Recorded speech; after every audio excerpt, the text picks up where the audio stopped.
Now, before I even start telling y'all this story, I need y'all to make me a pinky promise. Pinky promise? You will not make this man a villain. In fact, I hope this man is doing well because he wasn't necessarily mean, abusive, or malicious. He just wasn't for me. Now, I'm about to tell y'all about Lee. But first things first, welcome back to Sister Signs and Red Flags, the podcast where astrology ain't therapy, but girl, it's close. I'm your host, Lika. And if you're new here, hi, hello, and welcome to my show. Hello!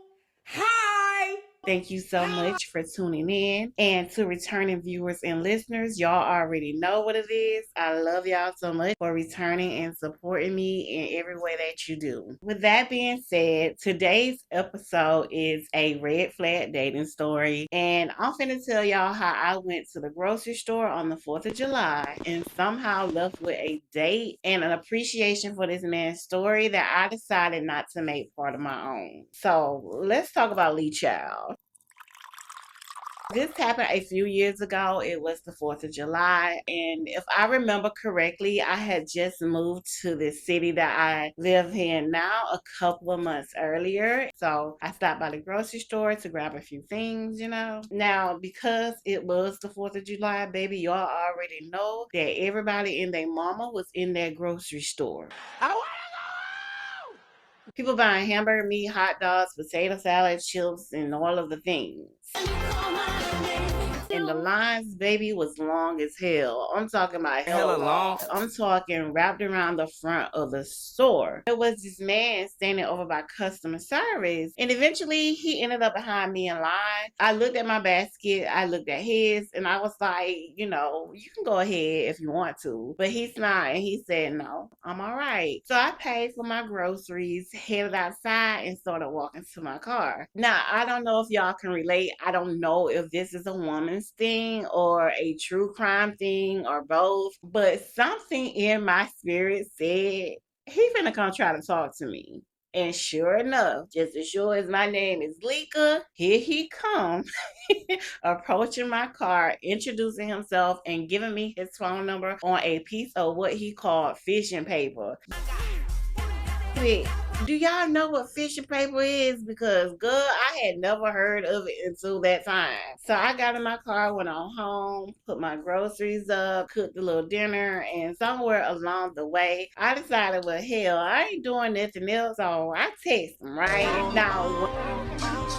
Now, one thing I can say about Lee, baby, he didn't play them texting games, okay? That man called me. 911, what is your emergency? In which, you know, I appreciated that because I am definitely one of those let me hear your voice types. And we ended up talking for hours. And this is where things started getting interesting. Because, baby, when I tell y'all, I learned that man's whole life story, honey. He told me about being in the military. He told me about moving here to this area from Jackson, Mississippi. He told me about buying his house. And girl, the man even made sure to tell me about the debate. He made sure to tell me about the debate that he had brought. Now, don't ask me why I remember the debate. It's just, I do. I just remember that it stood out to me. He also talked about his ex-wife. He told me about not being able to have children. And he talked about his relationship or lack thereof with his dad. And when I tell you, that man talks And talks and talks. I went home and I added not your therapist to my dating profile. And somewhere during that conversation, I realized I didn't have to ask much about him because he was telling me everything, honey. And I remember thinking this man has definitely been through a lot, like legitimately has gone through a lot of life changes. Now, I didn't know it then, but Lee was a Pisces. And child, not me attracting a Pisces during Cancer season. Like, what? That is funny. But looking back, I think that's why this next part stands out to me and is important because Cancer energy wants to nurture, it wants to understand, and it wants to make space for other people's stories. And seeing as how the sun being in Cancer was activating my Cancer Venus, I can absolutely understand why Lee may have felt my initial energy as someone who would probably give a damn. On top of me being a Pisces Pisces rising. Now, whether that had anything to do with it or not, baby, I do not know, okay? But as the conversation continued, Lee decided he wanted to take me out on a 4th of July date, baby. Spicy. And initially, he asked if I would come over to his house. Then he suggested meeting at the beach to watch the fireworks. But once I said no to both things, because, sir, I don't know you, he asked if we could meet at a bar in town instead. Now, mind you, when he asked me out, I immediately text my best friend, Shonna, to see what she thought about the whole thing. My girl is the FBI, honey. He owned a couple acres, a couple fake visas, cause he never got his papers. The Facebook investigator, baby. I ain't gonna hold you. Baby, if there is a Facebook page, Shonna gonna find it. Now, before y'all start laughing, this was before I agreed to meet this man. Because one thing about me, baby, I watch entirely too much true crime. I'm not just meet up with no random man without doing a little research first. So while I'm talking to Lee, honey, and Shonna is over there doing what she do best. We gonna let Miss Leo do her thing, okay? And a few minutes later, she done found his Facebook, and I'm getting a full report back. And that's when she confirmed what he had already basically told me, that he had recently been dating a local school teacher. And now I don't really remember exactly what happened between them. If I'm being honest, I don't think he was 100% clear on that. And honestly, but though at this point, it really wasn't all of my business. But I do remember thinking, because anytime somebody tells me they've recently got out of a relationship, my next question is, well, what happened and what did you learn from that experience? And that's not because I'm looking for a reason to judge somebody. I just really think how people talk about their past can tell you a whole lot about their present. Girl, facts. Now, after talking to Shonna, I still decided to go because at that point, I hadn't seen any red flags. It was just a man who seemed to have been through a lot. Okay. And I try to meet people where they are. But I also knew I wasn't going to nobody's house and I wasn't meeting no man at the beach at night either. Fuck no.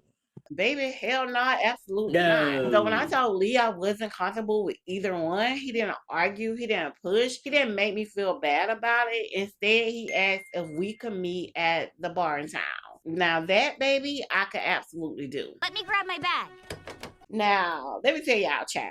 Shonna helped me choose my outfit, and baby, I put on this cute little spaghetti strap cord dress and some nude flats. Because your girl do not do heels. After that, I was ready to see what this man was talking about. You know what I'm saying? So after I got my little stuff together, I headed to the bar. And one thing about me, I'm not always early, but I do believe in being on time.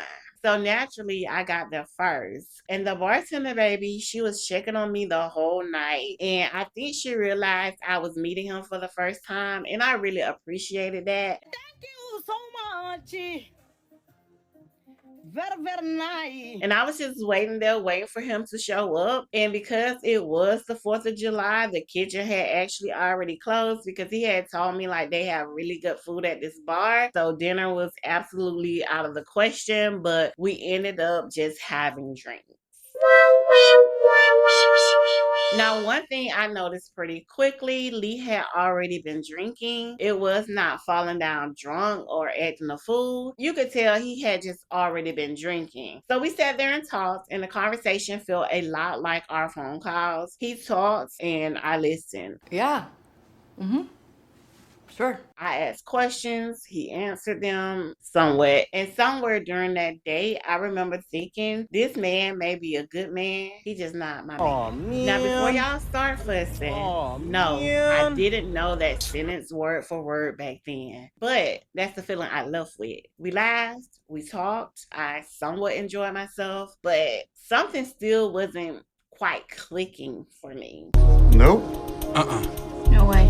And after a while, the day ended. He walked me to my car. We said goodbye. And just like I always do, I drove off. And After I drove off, I made sure that man was not following me. Cause I don't trust no nigga. I don't feel no snitch. Now, I made it home, y'all. And honestly, I just sat there thinking about the evening. And the more I thought about it, the more I realized I don't think he's what I need. Not because he was a bad man. It was just too many little things that touched me wrong. There's too many things one needs to consider before you find the pick of the litter. The over drinking, the over talking, and the oversharing. It was this feeling that I was listening more than I was being known. And I'm a conversationalist, so I don't like for a conversation to feel one-sided. None of these things made Lee a bad person. You feel me? They just made me realize he wasn't my person. However, not long after I made it home, my phone vibrated and it was Lee. And remember now, he had already been drinking before we even went on a date. I think he had a few drinks at the bar too. Anyway, I wasn't completely surprised when I started reading his text messages. At first, it was kind of harmless. He told me he had made it home. He wished I was there. Excuse me, what? And then the conversation started changing. He told me I should have come to his house. Excuse me, what? He called me selfish. That's suspicious. That's weird. But please tell me, how was I selfish after I had just gone home after a first date? I really need to know. Then he started talking about me laying next to him. And then he said something that I will absolutely never forget. He said, "I'm your future."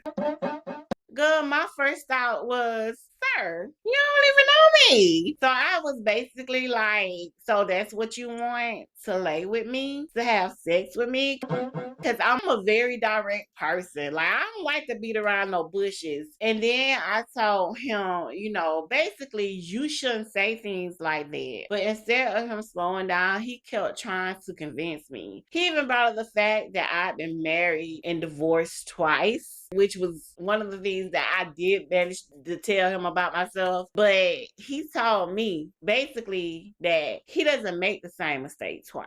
I don't give a damn. And that's when it really hit me, y'all. This man had already decided who I was based on pieces of my story. Now, maybe it was the alcohol. Just blame it on the alcohol, hun. Maybe he genuinely felt that way. I do not know. I do not fucking know. I don't know who this man is.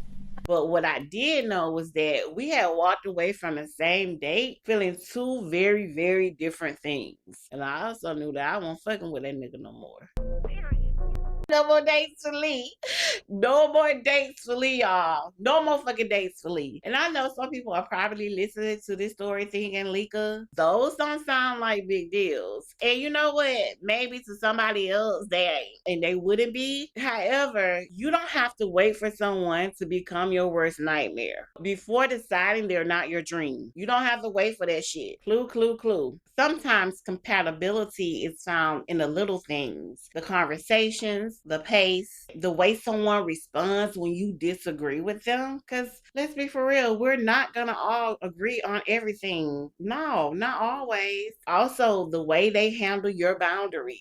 Big, big, big importance. The way they make you feel. And all those little moments just kept telling me the same thing. This ain't it.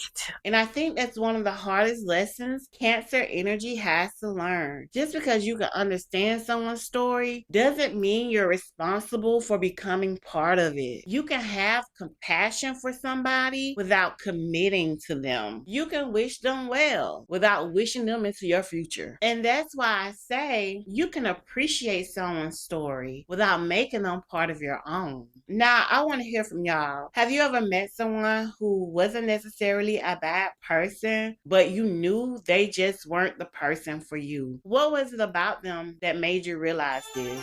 Was it one big thing, or was it a bunch of little things that kept telling you this ain't it? Let me know down in the comments. Until next time, y'all, stay cute, stay petty, and be safe out there. Bye.